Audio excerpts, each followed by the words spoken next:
que é preciso saber para ser salvo? É importante isso? O que é preciso saber para ser salvo? Será que alguém se preocupa com a sua própria salvação? Ou será que salvação não tem a menor importância? Então, essa série nós dedicamos a estudar, eu chamo assim, o fundamental. Não é que está tudo na série, não. Tem muita coisa importante, a gente vai passar estudando a vida inteira. Aliás, vamos estudar toda a eternidade. Mas, nesta série atual, eu considero que o fundamental, eu até vou colocar de maneira diferente, aquilo que eu não posso deixar de saber para ser salvo, nós estamos estudando nessa série. Nada, nenhum dos temas aqui dessas quartas-feiras dá para deixar de entender, porque é fundamental. Recapitulando rapidamente, o primeiro tema que nós estudamos, como é que o mal entrou no mundo? E vimos que o mal era apenas uma possibilidade, e ele aconteceu pelo uso do livre-arbítrio, não de um anjo qualquer, mas do principal anjo do céu. Ele era chamado de portador de luz, Lúcifer. Ele usou do livre-arbítrio que Deus deu aos anjos e também nos deu, o mesmo livre-arbítrio que eu e você temos, e ele escolheu deliberadamente não obedecer a Deus. Mas uma coisa importante que eu não disse quando fiz o estudo, mas vou dizer hoje. Às vezes eu vou para casa dirigindo, e no carro eu vou me lembrando de coisas que eu deveria ter dito e não disse. E vou falar hoje sobre isso. Nós não podemos considerar a desobediência de Lúcifer da mesma maneira que nós consideramos a desobediência do ser humano hoje. Sabe por quê? Porque quando ele desobedeceu a Deus, ele não tinha a natureza que nós temos hoje, que é a natureza, a inclinação para o mal. Portanto, ele teve que ir contra a sua natureza para desobedecer a Deus. Deu para entender? Ele não tinha inclinação para o mal. Hoje nós temos a inclinação para o mal. Portanto, há uma tendência que nós herdamos, uma propensão para fazer o que está errado. Ele não tinha, então ele teve que lutar contra a sua natureza. O erro de Lúcifer foi muito mais grave. Muito mais grave. Isso não desculpa o nosso erro, também não estou justificando, mas eu estou dizendo que com ele a coisa foi muito mais séria. Através dele o mal entrou no mundo e atingiu os homens lá no Jardim do Éden, quando nós estudamos, quando é que os nossos representantes, também desobedecendo a Deus, foram e tiveram contato com o mal no local onde Deus havia proibido. Ele não tinha permissão para ter contato com o ser humano quando foi expulso para a terra. E mudou de nome. Deixou de chamar-se Lúcifer, o portador de luz, e passou a se chamar Satanás, que quer dizer o adversário, o inimigo. Ele não tinha permissão para ter acesso ao homem. Para que nós tivéssemos contato com o mal, havia necessidade de que houvesse uma desobediência. O casal desobedeceu a Deus, foi até o local onde não poderiam ir, e ali então Deus teve que permitir que o mal entrasse na natureza humana. E hoje ele é uma desgraça, porque eu e você nascemos com essa natureza e não temos como resolver esse problema. Estudamos isso. Aí vimos que após a entrada do mal e do pecado, Deus teve uma conversa com o casal e explicou a eles a gravidade do pecado e as consequências. Qual era a principal consequência do pecado? A morte. Eles sabiam o que era a morte? Não sabiam, nunca tinham visto a morte. Então Deus mandou matar um cordeirinho, eles mesmos tiveram que matar, por duas razões. Primeiro, para que eles vissem o que era a morte, eles nunca viram. E depois, Deus explicou que o pecado é algo tão grave, que o homem não tem mais como consertar. Somente ele, o próprio Deus, que mandaria ao mundo o seu próprio Filho, Jesus Cristo, para vir morrer e pagar a penalidade do pecado, que é a morte. A pena tem que ser paga. E o próprio Filho de Deus viria aqui pagar a pena. Vamos chegar lá mais para diante, você vai entender melhor isso. Nós estamos avançando. Deus explicou o plano para o casal, para Adão e para Eva.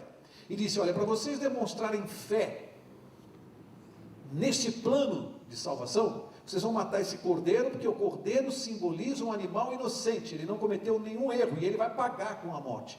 Para você crer que Jesus vai fazer isso, lá no futuro, quando ele vier a este mundo, você tem que matar o cordeiro cada vez que você pecar. Olha só que coisa. Cada vez que pecar, no final do dia, leva lá o cordeiro inocente, confessa sobre a cabeça do cordeiro os seus pecados, e você sacrifica o cordeiro.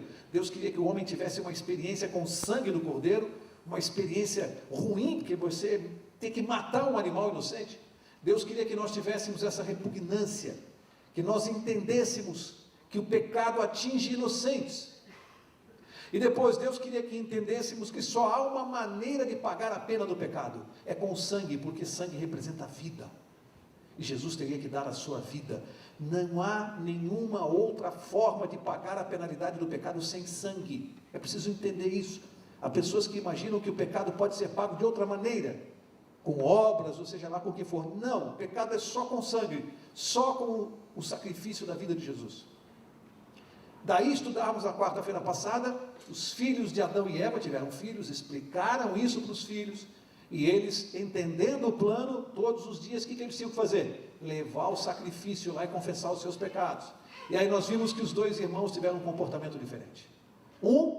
Abel, agiu como Deus mandou, foi lá, levava o cordeirinho, oferecia, matava o cordeiro, e oferecia o sangue do cordeiro, como símbolo da sua fé no verdadeiro Cordeiro de Deus, que é Jesus Cristo. O outro não, o outro se sentiu mais esperto, mais inteligente, achava que esse negócio de cordeiro é bobagem. Aí ele pegou, fez uma oferta do que? Ele era agricultor, levou da sua plantação, dos seus frutos, foi lá, fez uma cesta bonita para levar para Deus, para dizer assim: Senhor, olha, é a mesma coisa, ele dá o cordeiro e eu dou essa oferta aqui. E a Bíblia diz que Deus não recebeu nem Caim, nem a sua oferta. Não recebeu nenhum dos dois, o que é algo muito grave para nós, porque significa que, quando eu entrego para Deus, mesmo que seja de boa intenção, algo diferente do que Ele pede, Deus não aceita a minha oferta e nem a mim. Temos que ter cuidado. E o tema dessa noite é um tema perigosíssimo nessa área. Cuidado quando você entrega para Deus algo diferente do que Ele pediu. O ser humano tem muito disso. É tudo a mesma coisa, bobagem. Deus pediu isso, mas dá para fazer aquilo. Cuidado. Não recebeu nem Caim, nem a sua oferta. Uma lição para nós. Por quê? Porque o pagamento do pecado exigia a morte, sangue do cordeiro. Não adiantava levar frutos, por melhor que fossem. Isso não resgata a penalidade do pecado. E Ele quer que o ser humano entenda disso. Por quê? Porque hoje eu também preciso entender que só Jesus Cristo, só a morte dele no meu lugar é aceita no céu, como prova para a minha salvação. Nada que eu faça de bom nessa terra vai me dar direito à salvação. Nada. Nada. As obras servem para uma outra coisa, que a gente vai estudar também. Mas as obras não servem para conquistar a salvação. As obras não servem para isso. Isso está ficando claro? Essa noite, o que nós vamos estudar nesses poucos minutos? Chegamos então após a descendência de Abel e a descendência de Caim. Ali fica bem clara a divisão do mundo. A igreja de Deus, aqueles que são fiéis, que são obedientes, e através da descendência de Caim, aqueles que são infiéis e desobedientes. Até hoje o mundo é dividido nesses dois grupos. Você pode encontrar, segundo estatísticas da ONU, nós devemos ter no mundo hoje mais de 5.000 denominações religiosas diferentes. Você tem noção do que é isso? No mundo, só no Brasil, se você andar em São Paulo, aqui você vai a cada esquina e assim: Igreja do Evangelho de não sei o que, Igreja do Evangelho do Nosso Senhor Jesus Cristo, Igreja da Justiça de Deus, Igreja do Verbo, é ou não é? São mais de 5.000 denominações, mas na Bíblia você só encontra duas. Na Bíblia você encontra os que são fiéis a Deus e os que não são fiéis. Percebe no que se divide a religião? Não importa o nome, a tábua que está na frente da igreja, o letreiro, não importa. É quem é fiel a Deus e quem não é. A gente precisa entender isso. São só duas religiões na Bíblia: a igreja de Deus e a igreja que não é de Deus. E Ele não identifica pelo nome. Então não adianta você ficar procurando igreja pelo nome, porque a Bíblia não identifica assim. Ele identifica por características, aqueles que guardam os mandamentos de Deus e têm a fé em Jesus. Essa é a característica. E esse negócio de guardar o mandamento é o tema de hoje. Por quê? Porque logo após, Deus tinha que lembrar a descendência de Caim e Abel os mandamentos que já existiam desde a eternidade lá no céu. Tem gente que pensa e não é pouca gente, que os mandamentos surgiram lá no Monte Sinai, quando Deus entregou as tábuas de pedra para Moisés, nas quais ele escreveu os 10 mandamentos com o seu dedo, o próprio dedo de Deus. Nós vamos ler já já esse verso. Tem gente que pensa, bom, ali surgiram os mandamentos e foram dados ao povo de Israel, aos judeus. Que erro, que engano. Isso é uma bobagem. Sabe por quê? Porque a Bíblia diz que Lúcifer pecou, a Bíblia diz que Adão e Eva pecaram, Caim pecou, e o que é pecado? O que é pecado? A Bíblia define o pecado. Transgressão da lei. Se Lúcifer pecou, o que havia no céu para que ele pudesse pecar? Uma lei que foi transgredida. O que tinha que haver para Adão pecar? Uma lei, Caim, Abel, todos. Portanto, a lei sempre existiu. O que Deus fez foi relembrar, repisar, foi escrever aquilo que era comunicado verbalmente. Ele comunicava verbalmente. Deus contou a sua lei para Adão e Eva, que contavam para os filhos. A transmissão, ela era verbal.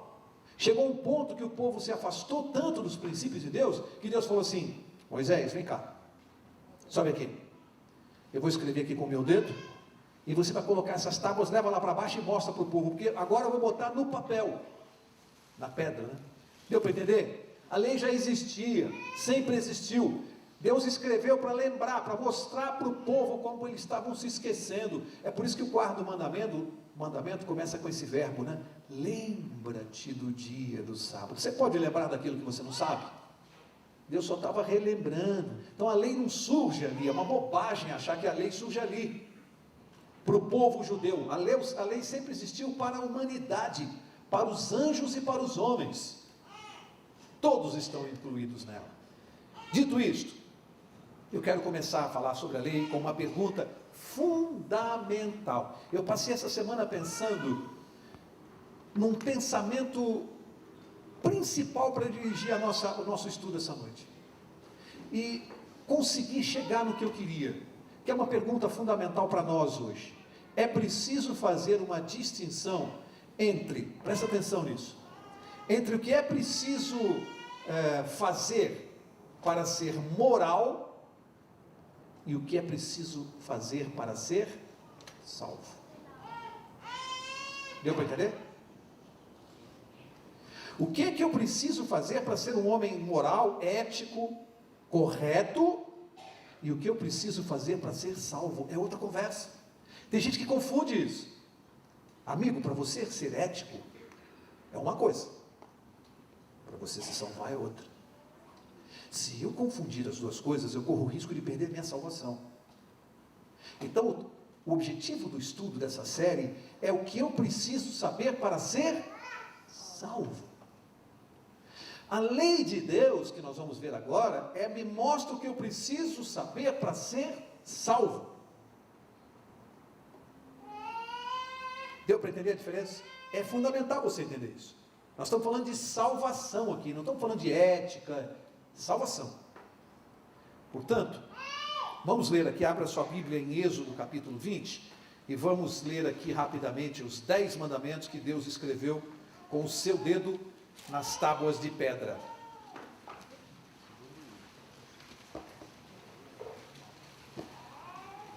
Êxodo 20, verso 1. Êxodo 20, verso 1.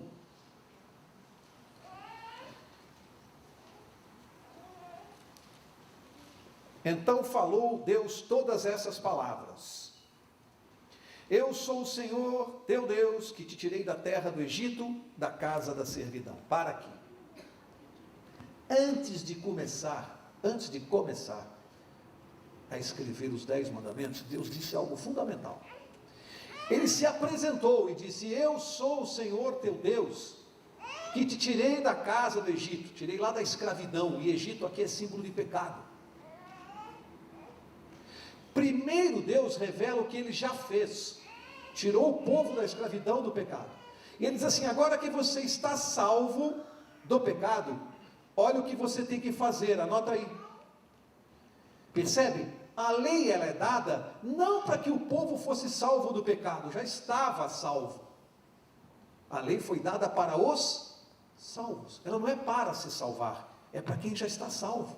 E tem gente que comete um erro danado, que diz que guardar a lei é legalismo, que é para se salvar. Deus já explicou que não. Deus já mostrou que não. Primeiro ele salvou o povo, depois ele mandou guardar a lei. Faço a pergunta: aquele que é salvo pela graça está dispensado de guardar a lei? A resposta é não, e a maioria do mundo cristão acha que sim. Eu sou salvo pela graça, não precisa mais guardar os mandamentos. A maioria das religiões pensa assim. Mas Deus está explicando aqui que não. Ele deu a lei depois de ter salvado o povo. O povo já estava salvo. Tirou do Egito, tirou da terra da escravidão. É claro aqui. Então vamos ver o que eu salvo pela fé em Jesus Cristo, salvo pela fé em Cristo. O que eu preciso fazer depois de estar salvo? Aí ele diz, o primeiro mandamento: não terás outros deuses diante de mim. Esse é o verso 3, Êxodo 20, verso 3. Verso 4: não farás para ti imagem de escultura, nem semelhança alguma do que há em cima nos céus, nem embaixo na terra, nem nas águas debaixo da terra. Não te encurvarás a elas, nem as servirás, pois eu sou o Senhor teu Deus, o Deus zeloso, que visito a maldade dos pais nos filhos, até a terceira e quarta geração daqueles que me odeiam, mas faço misericórdia até 1000 gerações daqueles que me amam e guardam os meus mandamentos. Aqui é o segundo mandamento, que fala sobre a proibição de adoração de imagens. A Bíblia é clara: não devemos ter imagens nem adorá-las, de jeito nenhum. Meu santo isso, meu santo daquilo, minha imagem do santo tal, meu santinho que está na carteira. Deus proíbe isto claramente. Nós não vamos aqui dizer as razões, porque já estudamos há uma série inteira. Quem não sabe, temos todos os DVDs aí para você saber a razão. Hoje só vamos ler os mandamentos. Mas o segundo mandamento proíbe a adoração de imagens e de santos, claramente. E nós conhecemos denominações religiosas, não vamos entrar no mérito, que exploram as imagens. Você conhece, eu também. Que vendem imagens e ganham fortunas. E é um mandamento claro de Deus. Terceiro mandamento: não tomarás o nome do Senhor teu Deus em vão, pois o Senhor não terá por inocente o que tomar o seu nome em vão. O uso do nome de Deus de maneira leviana, maneira fútil.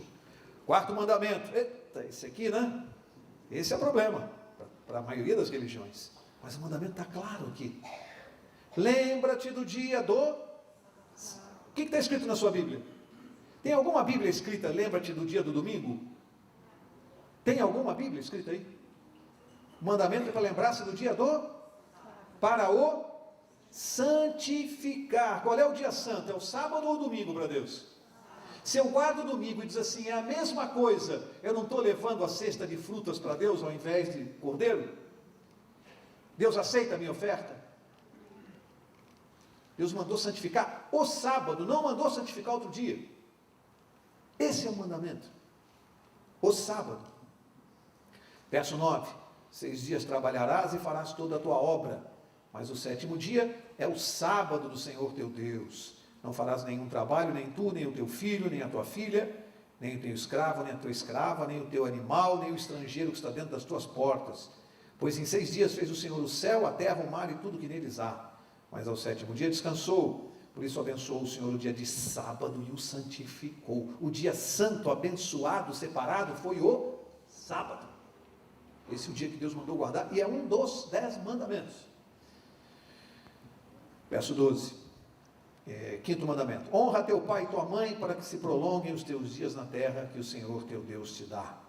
Sexto: não matarás. Sétimo: não adulterarás. Oitavo: não furtarás. Nono: não dirás falso testemunho contra o teu irmão. Décimo: não cobiçarás a casa do teu próximo.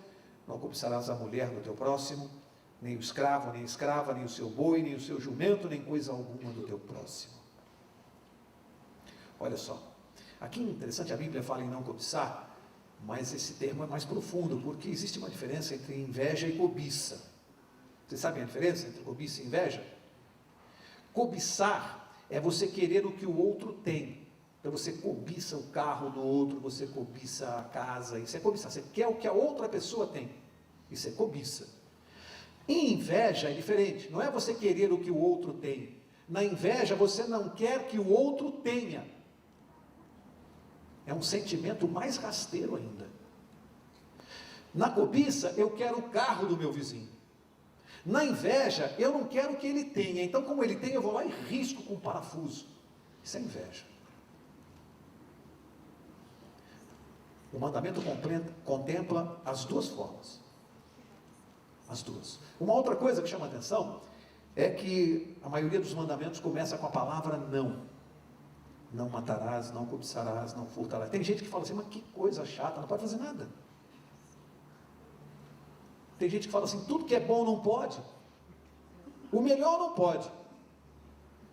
E vem nisso um Deus tirano, vem nisso um Deus que quer tirar o nosso prazer, que quer tirar a graça da vida, mas não consegue enxergar que essa é manifestação de amor.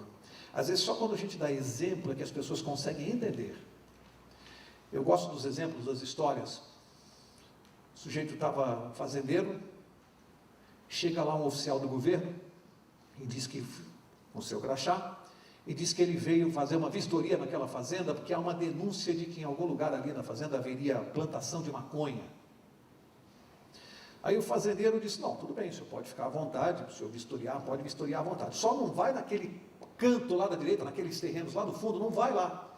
O oficial falou assim, o senhor está pensando que o senhor está falando com quem? Está vendo esse crachá aqui? Sou oficial do governo, eu não preciso da sua autorização para ir a lugar nenhum. Eu vou onde eu quiser, esse crachá me permite fazer o que eu quiser aqui. Quem é o senhor para dizer onde eu vou ou não vou? O senhor está me entendendo? O fazendeiro ficou quieto, baixou a cabeça, foi para dentro de casa e deixou lá o homem fazendo o trabalho dele. Deu uns 10 minutos, ele começou a ouvir uma gritaria, gritos e gritos. Chegou na janela, o oficial correndo, atrás dele o Santa Gertrudes, o touro mais feroz lá da fazenda. E cada vez o touro estava chegando mais perto dele. E ele correndo, o touro chegando, ele ficou apavorado, o fazendeiro, correu lá para a cerca e gritou para o oficial do governo assim, o crachá, mostra o seu crachá para ele.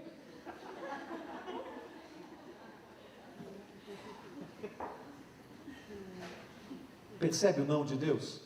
Deus fala assim, não faz isso, não vai ali. Se eu quiser eu vou, por que eu não posso ir? A gente está falando para Deus, está vendo meu crachá? É ou não é o ser humano? A gente fica mostrando o crachá para Deus. Sabe qual é o nosso crachá?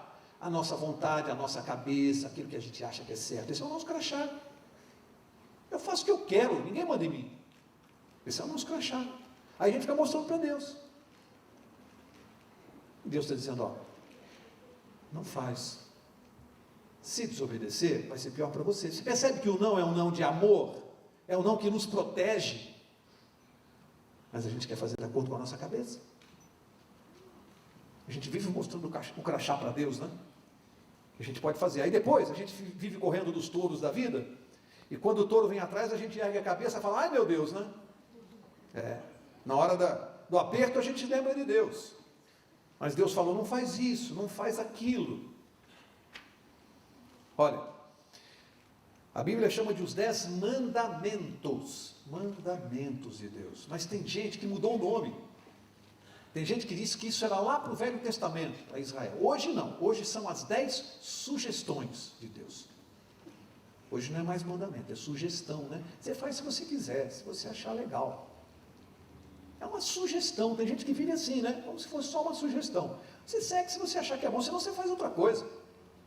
Deus diz assim, ó, não adulterar.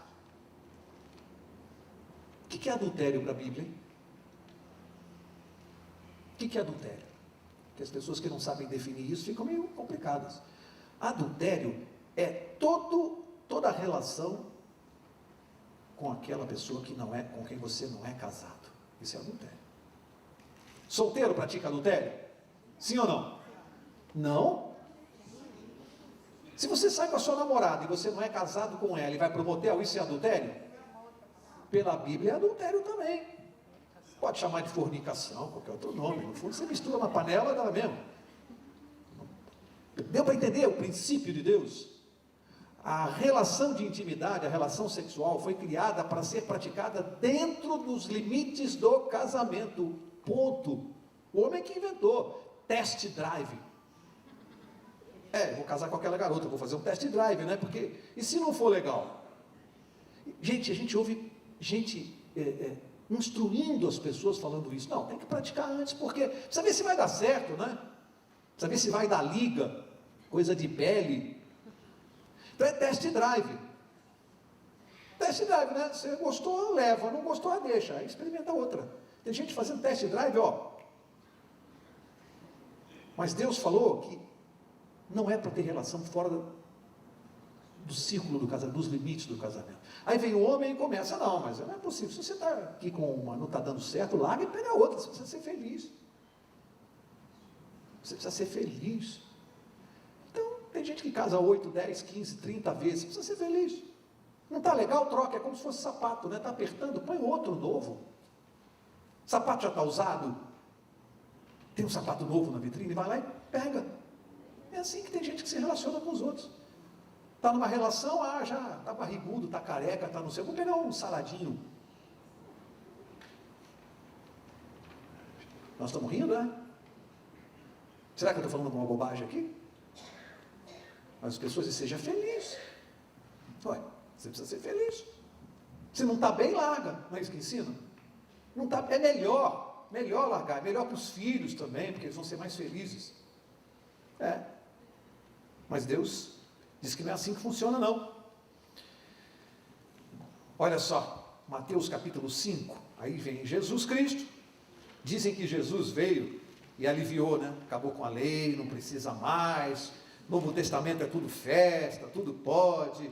Todo mundo salvo em Jesus, aí pode fazer o que quer, né? Tem gente que acha que o Novo Testamento é uma beleza. Todo mundo dispensado, pode fazer o que quiser, né? A lei era para Israel.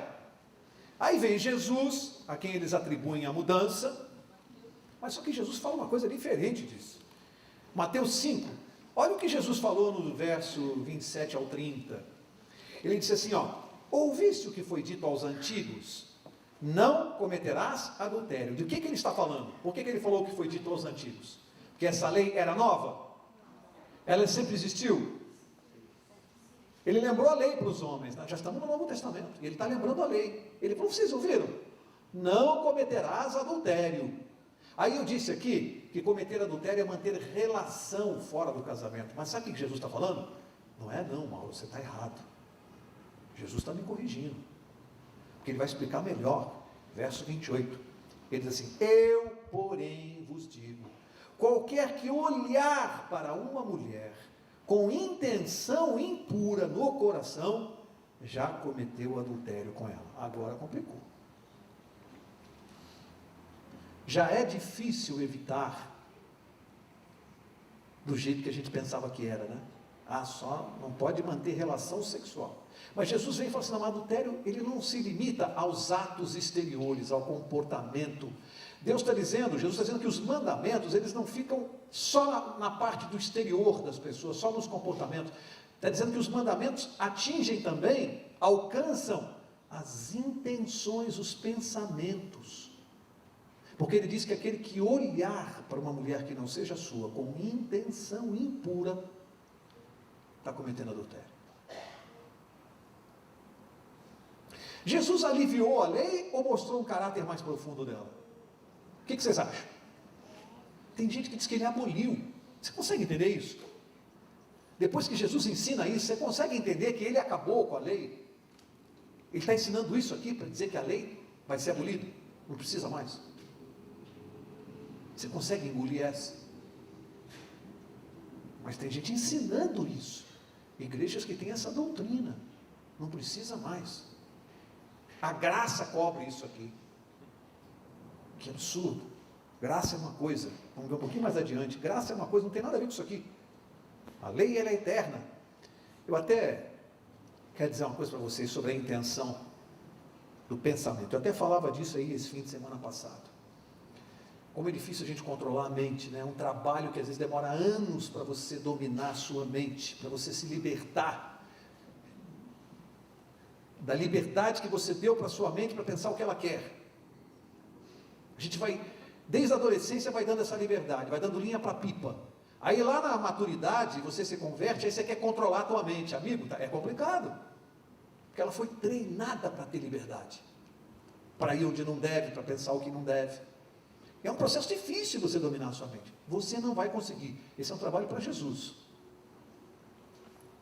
Então, eu penso assim, isso valeu para mim. Quem não quer comprar na loja de Satanás, não fica olhando as suas vitrines. Você entendeu? Se você não quer comprar na loja de Satanás, não fica olhando as suas vitrines. Qual é a função de uma vitrine? Despertar o desejo em comprar o produto. Essa é a função da vitrine. Satanás tem suas vitrines nesse mundo para te despertar o desejo. Se você não quer fazer, se a sua decisão é não fazer, não fica olhando as vitrines, porque é difícil você não fazer sendo despertado a fazer.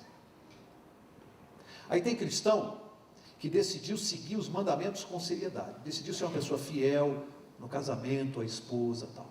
Aí ele faz isso, mas durante o dia ele dá suas escapadinhas para ler as revistas, ver os filminhos.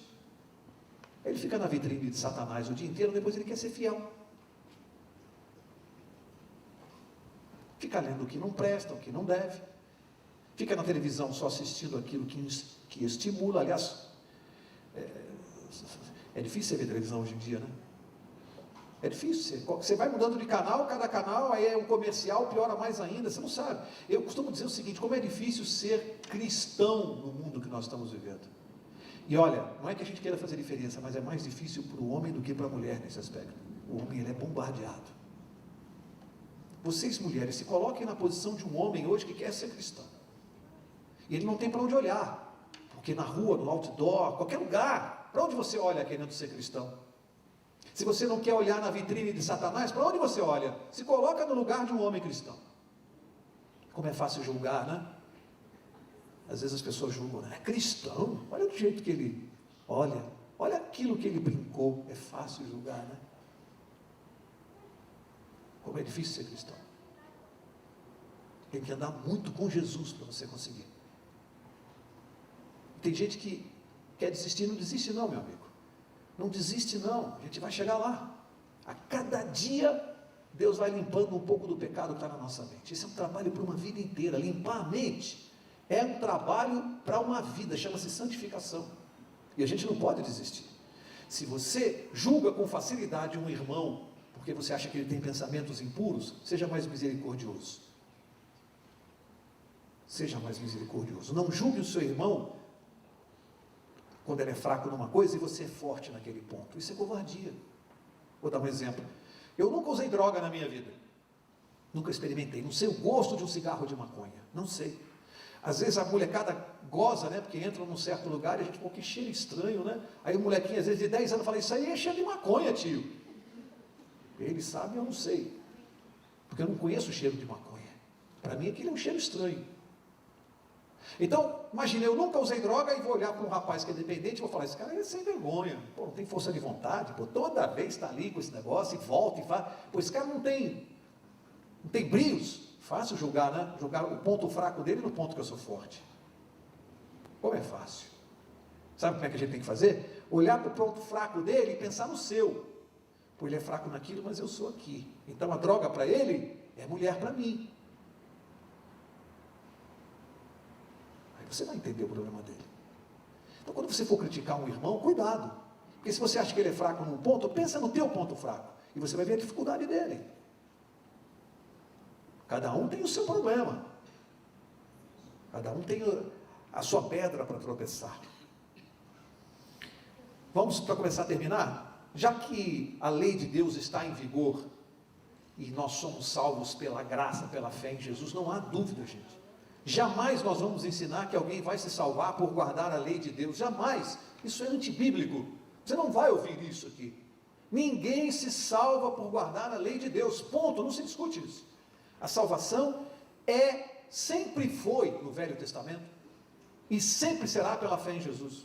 Não houve mudança no Novo Testamento. A salvação é pela fé e ponto. Eu repito isso, chego a ser insistente, porque a gente fala, e de repente você ainda entromba com gente que fala assim, mas vocês falam que tem que guardar os mandamentos, isso aí é legalismo. Dá vontade de dizer assim, escuta, você tirou a cera do ouvido? Você tem cera no ouvido? Você não presta atenção no que a gente está falando? Eu vou repetir: ninguém é salvo por guardar a lei de Deus, ponto. Então, Mauro, explica isso. O problema está na função da lei. Qual é a função? Ela não foi abolida. A questão é que ela tem uma função diferente do que as pessoas imaginam que ela tenha. Ou seja, a função da lei de Deus não é e nunca foi salvar. A função da lei não é salvar. Por quê? Quem me salva é Jesus. Portanto, a função que Deus colocou a lei para nós não é salvar. Aí, abre comigo Tiago capítulo 1, que aqui ele vai dar um vislumbre do qual a função exata da lei. Tiago capítulo 1.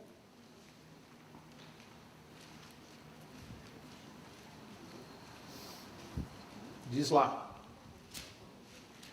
assim, ó, vou ler o verso 22, que diz assim, acharam? Para começar a terminar. Sede cumpridores da palavra e não somente, o que diz aí?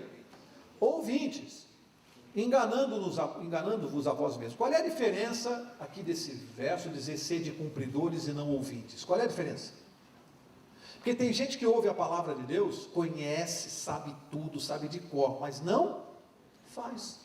Então a Bíblia diz, ó, você é um ouvinte, você sabe, mas você não faz. E não adianta saber, tem que fazer. E aí ele diz assim, verso 23, se alguém é ouvinte da palavra e não cumpridor, é semelhante ao homem que contempla no, o que diz aí? Espelho o seu rosto natural, e depois de se contemplar a si mesmo, vai e logo se esquece de como era. Para aqui. É muito interessante, Tiago, inspirado, disse que a lei é como um espelho. Por que ele falou isso? Porque agora nós vamos entender a função da lei. Espelho, vamos imaginar que eu estou com o meu rosto sujo aqui. Sujei, passei a mão ali no carro, sujei meu rosto. Eu consigo ver que eu estou com o rosto sujo? Você fica andando na rua e todo mundo rindo de você, né? Você está com a cara suja e você não está vendo. Pecado é assim. Pecado é uma sujeira. E é interessante que o pecador, ele não vê que ele está sujo e ele não admite. E também não gosta que ninguém fale. Você gosta que alguém diga assim, você é um pecador, assim, ninguém gosta disso. Tem gente que chega e olha para você e fala, Mauro, você está com o rosto sujo. E eu posso dizer assim, estou nada, você que está. Para que serve o espelho? Quando eu olho no espelho, aí eu vejo que o meu rosto está sujo. É o espelho que me mostra. Não adianta os outros ficarem falando. O espelho me mostra. A lei de Deus é comparada a um espelho por quê? Porque é ela que revela o meu pecado. Quando eu olho para a lei, não ter outros deuses, não adorarem mais, não tomar o nome de Deus em vão, ter que guardar o sábado, não matar, não roubar. Quando eu olho, não adulterar nem em pensamento. Quando eu vejo na lei e olho para a minha vida, eu vejo que eu estou sujo pelo pecado. A lei me mostrou que eu estou sujo, percebe? Então a lei é um espelho. Olha o erro de algumas pessoas. Se você tentar mudar a função do espelho, a função do espelho é só mostrar. Agora imagine, eu olhei para o espelho e vi que meu rosto está sujo.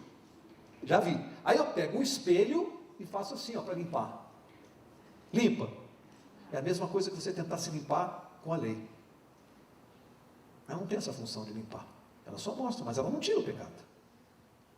O espelho mostra que eu preciso usar o que para limpar? Água. A água representa quem? Jesus Cristo. Então qual é a função do espelho? Mostrar que eu preciso usar água para limpar o meu rosto que está sujo. Qual é a função da lei? Mostrar que eu preciso de Jesus para me limpar. Então, por isso que lá em Romanos 10, verso 4, diz que a lei conduz a Cristo. Qual é a finalidade da lei? Me salvar? Não, ela me leva para quem me salva. Então olha a bobagem quando alguém diz assim, não precisa mais da lei, ela foi abolida. Olha a bobagem. Eu elimino o único elemento que me mostra que eu preciso de Jesus. Você já viu um evangelho assim? Um evangelho que elimina a única maneira de eu saber que eu preciso de Jesus? Desculpem alguns irmãos sinceros de outras denominações, mas que bobagem, que incoerência. Você eliminar o que me mostra que eu preciso de Jesus para me salvar. Portanto, a lei sempre vai existir até Jesus voltar, porque ela é que me mostra que eu preciso dele. O dia que não tiver mais lei, não tem quem me mostre que eu tenha pecado. Ora, se eu não tenho pecado, há necessidade de perdão onde não há pecado? Paulo diz, eu não conheceria o pecado não fosse a lei. Ele diz, eu não conheceria o pecado se não fosse a lei. Então que bobagem você dizer que a lei foi abolida por Jesus. Ela tem outra função, não é salvar, é mostrar que eu preciso dele. É o elemento, um dos elementos mais poderosos do Evangelho, se não o mais, é a lei. E olha, eu quero dizer uma coisa para vocês, as pessoas falam da graça, e a graça, estão percebendo que a graça não tem nada a ver com a lei é uma coisa, a graça é outra. Eu vou tentar mostrar aqui, às vezes a gente usar os exemplos para tentar mostrar isso. Graça, o que é a graça? Uma ilustração simples, graça é a mão de Deus estendida para o homem, isso é graça. Deus estende a sua mão para o homem, graça. O que é fé? A mão do homem estendida para alcançar a mão de Deus. Deu para entender? Graça, a mão de Deus para pegar a mão do homem. Fé, a mão do homem para pegar a mão de Deus. Só que tem o pecado no meio. Dá para ter contato com Deus com o pecado no meio? Aí o que a Bíblia diz? Quem é o nosso intercessor? O único mediador entre Deus e o homem? Jesus Cristo. Jesus pega na minha mão e pega na mão de Deus. Percebe? Jesus pega na mão de Deus a graça e pega na minha mão. Ele une o homem a Deus. Se você guardar isso, você não vai ter mais dificuldade. Percebe? Jesus Cristo. Não fosse Jesus, a minha mão jamais alcançaria a mão de Deus. Por isso que a Bíblia diz que Ele reconciliou, Deus se reconciliou conosco através da morte de Jesus. Eu posso tocar na mão de Deus através da mão de Jesus. Somente por Jesus eu posso ir ao Pai. Nenhum outro nome há em que eu possa obter salvação, a não ser em Jesus Cristo. Ele faz a ponte. Ele é o mediador, ele é o intermediário. Portanto, nada tem a ver graça com lei, nada a ver coisas diferentes. A graça é obter o perdão. Agora eu pergunto, é possível você obter perdão se não tem pecado? Você já viu perdão sem ofensa? Há pecado sem transgressão? O que é transgressão? O que é pecado? Transgressão da lei. Se a lei foi abolida, não existe mais transgressão, então não tem pecado. Se não tem pecado, eu não preciso de perdão. Se eu não preciso de perdão, eu não preciso de Salvador. Você quebrou o Evangelho, você arrebentou as pernas do Evangelho. Não preciso de Salvador. É só quando a lei me diz que eu sou um pecador, que eu sei que eu preciso de um Salvador. Para receber a graça, eu preciso da lei. Vou dar um exemplo. Em alguns estados americanos existe a pena de morte. Também existe a possibilidade de, em determinados dias festivos, o governador, porque essa questão é estadual, não é federal, o governador de determinado estado onde há a pena de morte, ele pode perdoar o criminoso, é o chamado perdão judicial. Ele perdoa. Aliás, isso vem lá no tempo de Jesus, alguém se lembra? O que Pilatos quis fazer? Quis dar o perdão judicial trocando, oferecendo no lugar de Jesus, quem que ele ofereceu? Percebe? Isso já vem lá dentro da época, bem antigo. Ainda existe isso. Agora você imagina o seguinte, o sujeito está condenado à morte, e aí o governador vem e diz assim, eu te dou o perdão judicial nessa data. Aí ele é liberado. Tira o cara da cadeia e põe o cara na rua. O cara se pega no meio da rua, perdoado. Aí, perdoado, esse homem foi salvo pela graça ou pela lei? Como é que ele foi salvo? A lei o condenava, ele tinha que cumprir mais 20 anos de pena de morte, ele tinha que cumprir. Pela lei ele estava condenado à morte, deu para entender? Nossa situação. Aí veio o governador e deu a ele o quê? A graça, ele foi salvo pela... Aí ele está salvo pela graça no meio da rua, aí ele fala assim, bom, agora eu estou salvo pela graça, eu posso voltar a matar uma pessoa, porque eu fui salvo pela graça. Eu não preciso mais guardar a lei, eu posso matar. Então ele foi perdoado para continuar cometendo delito? Foi para isso que ele foi perdoado? Então eu e você somos perdoados para continuar cometendo pecado, é isso? Estou liberado? Que evangelho é esse que se prega por aí? Qual a coerência disso? Perdão não é A graça não significa uma licença para desobedecer. Tem gente que pensa que graça é licença para desobedecer. Pronto, olha, estou devidamente licenciado pelo céu, então eu tenho aqui o direito, porque eu creio em Jesus como Salvador, eu estou liberado da lei, estou acima da lei, posso fazer o que eu quiser agora, porque eu sou salvo em Cristo Jesus. E aí eu posso fazer o que eu quiser. E durma com esse barulho.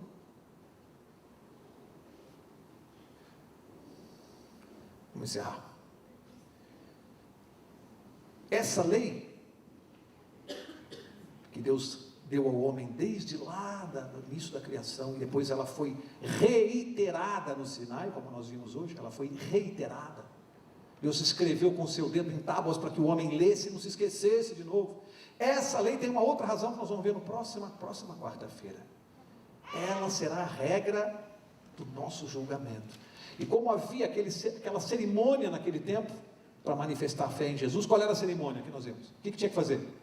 Matar o cordeiro. Aí Deus vai instituir, Ele vai criar um ponto de encontro. Você sabia que Deus tinha um ponto de encontro com o seu povo e ainda continua tendo? Você sabia disso? Você não sabe disso? Você não sabe que Deus tem um ponto de encontro com você? Se você não sabe, você tem que vir na próxima quarta-feira saber onde é e onde era. Onde Deus marcou encontro com o seu povo. Tinha um lugar que Ele marcou para encontrar o seu povo. Isso é muito legal. Quarta-feira que vem, vocês vão ver a importância da lei nesse contexto, na próxima quarta. Eu quero encerrar uma história que faz muito tempo que eu não conto, mas eu acho muito boa, e essa tem tudo a ver com o tema dessa noite. É a história daquele cidadão que ia fazer uma viagem, ele tinha medo de avião, então ele resolveu comprar passagem de ônibus na rodoviária, ia para o Rio. Comprou a passagem de ônibus. Enquanto o ônibus não saía, ele foi lá na lanchonete, comprou um pacote de biscoito, de chocolate recheado assim, da Balduco e tal. Comercial nesse horário aqui é caro, hein? A Balduco precisa pagar o comercial aqui. Comprou, entrou no ônibus, colocou as suas malas ali no bagageiro do ônibus, colocou ali um pacote de biscoito ali em cima, viu que ainda faltavam uns 5 minutos, viu que dava tempo de ir ao banheiro, desceu e foi ao banheiro. Quando ele voltou, ele conheceu o seu colega de viagem, poltrona ao lado, um hippie, um baita de um cara forte, camiseta regata, aquelas tatuagens no braço, cheio de brinco, lendo um gibi, mascando chiclete. Ele olhou, pediu licença, sentou assim apertado lá do hippie, né? E o hippie todo, tudo bem? Só que aí ele viu uma coisa que ele ficou furioso. Ele viu que o hippie tinha aberto o pacote de biscoito e estava comendo. Ele falou, pô, mas é muito cara de pau. Aí o hippie pegava o biscoito, comia, olhava para ele, dava aquela risadinha. Aí ele não conversou, ele achou que era muita ousadia, meteu a mão no pacote assim, pegou um biscoito, botou na boca e começou a morder também, olhando para o hippie. Aí o hippie olhava para ele, tudo bem? E pegava mais um biscoito do hippie, botava na boca e comia. Ele falou, mas o cara, mas é muito cara de pau. E aí pegava um outro biscoito também e botava na boca. E assim eles iam indo pela viagem, ele só vendo. E ele comia, o hippie comia. Ele foi ficando num estado de nervo, porque o hippie, tranquilo, lendo a sua revista, estava nem aí. Até que ficou o último biscoito no pacote. O último biscoito, ele pensou assim, ele não vai ser cara de pau de comer meu último biscoito. Ele ficou naquela, esperando, não pegava, e a viagem foi indo, e o hippie quieto. Daqui a pouco, lá pelas tantas, o hippie mete a mão no pacote, ele ficou olhando. O hippie pegou o biscoito, partia ao meio, botou metade na boca e deixou metade no pacote. Ele falou, mas ele é muito cara de pau. Aí ele pegou outra metade, botou na boca, mastigou assim, pegou o papel, amassou todo, jogou no chão do ônibus, ficou olhando com aquela cara para o hippie olhava para ele, lia a revista, assim, chegou na parada, ele ficou em pé, falou, vamos tomar alguma atitude, mas o hippie era enorme, de forte, o que eu vou fazer? E nervoso, sim, aí ele parou no corredor, olhou assim para o bagageiro, ele viu ali a mala dele e o pacote de biscoito dele ali, fechadinho no lugar onde estava. Ele comeu o biscoito do hippie. Mas tem um detalhe, ele fez isso, ele estava sinceramente enganado. Porque era o mesmo pacote, era a mesma marca, o mesmo biscoito, tudo levava a crer que o hippie tinha aberto o pacote do biscoito dele.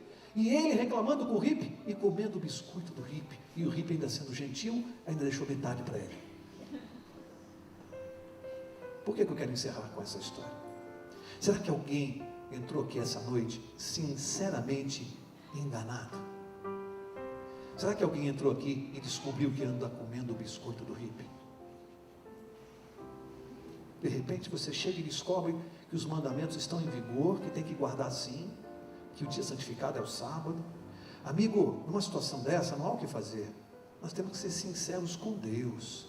Se você andou comendo o biscoito do hippie, não tem problema, pede perdão a Deus e segue em frente. E se coloca em harmonia com a sua lei. Você estava sinceramente enganado. Eu descobri aos 40 anos de idade que eu passei a minha vida comendo o biscoito do hippie. E tive que ter a humildade de reconhecer e tocar minha vida com Deus. E colocar minha vida em ordem. Portanto, se alguém se sentiu assim essa noite, se você vai embora para casa, lembre-se, você comeu sinceramente enganado. Mas é preciso reconhecer isso, porque permanecer no erro não é uma atitude inteligente. Que Deus te abençoe. Na próxima quarta, venha saber em que lugar Deus marcou encontro com o seu povo e continua encontrando. Eu vou pedir ao pastor para orar.